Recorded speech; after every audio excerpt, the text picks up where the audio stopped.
Today, we're diving into how to play Skirk, the Abyssal Mentor, and how her kit truly flows in combat. Woo! Welcome back to KGZ Gamer.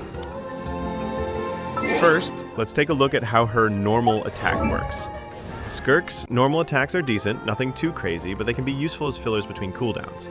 They're not a core part of her kit, so you don't have to level them unless you really need them for extra damage. Honestly, it's often better to swap her out after her skill or burst. That's where her real power shines. Now, let's look at her elemental skill, the crucial and core part of her kit. This is where Skirk really starts to shine. Let's break it down in detail. When you tap it, Skirk instantly switches into 7-phase flash mode, her enhanced state, and is ready to start slashing with increased power and cryo infusion. When you hold it, she enters a high-speed movement mode. You can freely move her around, even on water.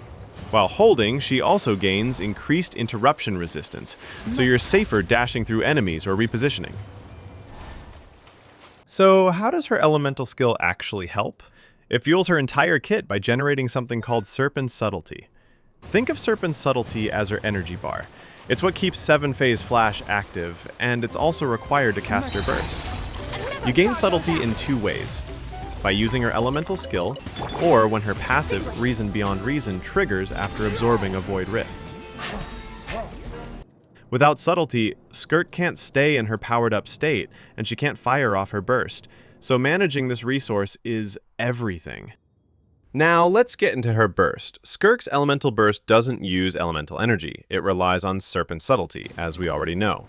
If she has at least 50 Subtlety, she can unleash her burst, Havoc Ruin, slicing through space itself with a series of rapid AoE cryo slashes. And here's the key part. Every point of Subtlety above 50 boosts the burst's damage, up to 12 extra points. So the max bonus kicks in at 62 Subtlety. You gain Subtlety in two ways. By using her elemental skill. Also, when you hold her elemental skill, Skirk can absorb Void Rifts during her movement. This triggers her passive, giving you extra Subtlety on top. Skirk's burst also has another form. It's called Havoc Extinction, and it activates when she's in 7-phase flash mod. In 7-phase flash mode, Skirk's burst becomes Havoc Extinction, and it doesn't need Subtlety to activate. It also absorbs nearby Void Rifts, and if you get up to 3 Rifts, you'll maximize the damage boost on her normal attacks for a short time. Now, let's look at Skirk's passive. They're a big part of her kit, and lock her into Hydro and Cryo teams. Passive 1, Reason Beyond Reason. When your team triggers Frozen, Superconduct, Cryo Swirl, or Cryo Crystallize, Skirk creates Void Rifts near enemies. She can absorb them by using charged attacks, holding her skill, or using Havoc Extinction. Each rift gives her 8 Subtlety stacks, basically more fuel for her kit. Passive 2, Return to Oblivion. When Hydro or Cryo teammates land hits, Skirk gains Death's Crossing stacks, up to 3.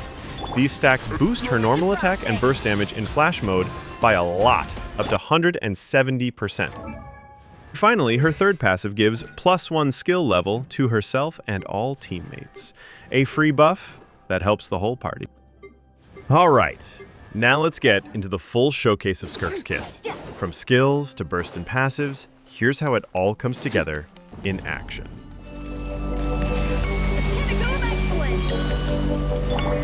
My will embodied by ordinance divine. Let me scribe. Upon you.